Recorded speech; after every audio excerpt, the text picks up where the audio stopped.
if Sean get that guaranteed money, I want the guaranteed money. So I don't know if this is agents. The agent community is very small. Maybe kind of, I don't want to say colluding, but hey, let's try to make this work, get what's best for our players. It sounds to me like there's a little bit of reluctance.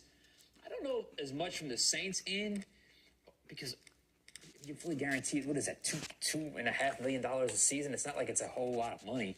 But it sounds to me like they're afraid of the precedent being set for a second-round pick getting fully guaranteed money, because if Chuck gets it, the guys in between Hayden and Chuck are going to want it too, and they're probably going to have to get it.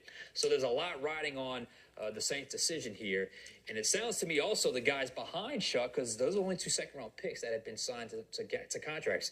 30 other second-round picks have not been signed.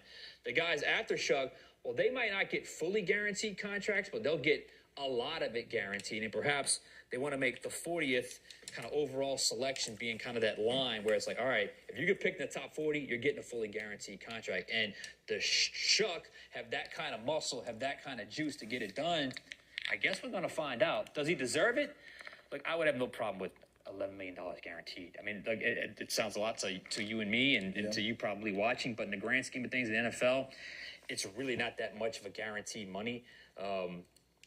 If you want to cut the guy, it makes it a little harder, but you think you're going to cut him within 4 years? I guess it's possible, but if you do, it's not a huge dead money hit to make. And I don't want to get too far down the math aspect of this, but it sounds like there's a lot riding on this from an NFL and from an NFLPA standpoint, where they're trying to get as much guaranteed money as possible, and the NFL is trying to avoid as much guaranteed money as possible for players who have not played it down in the NFL. And this is where it's interesting, because right now, essentially, the whole league is looking at the Saints. The whole league is looking at Tyler Shuck, because the NFL is a copycat league.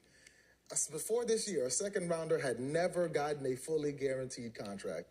Houston Texans give Jaden Higgins his early, by the way, May 8th. So before rookie minicamp, I believe. Or if it was very around early, that time, right. Very early in the process. So Higgins gets his fully guaranteed.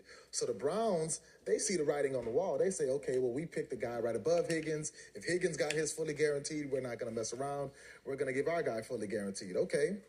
Shuck says, I'm a quarterback. According to Joe Corey, who wrote this article, Shuck and his camp expect to start. And I think it's fair for a starting quarterback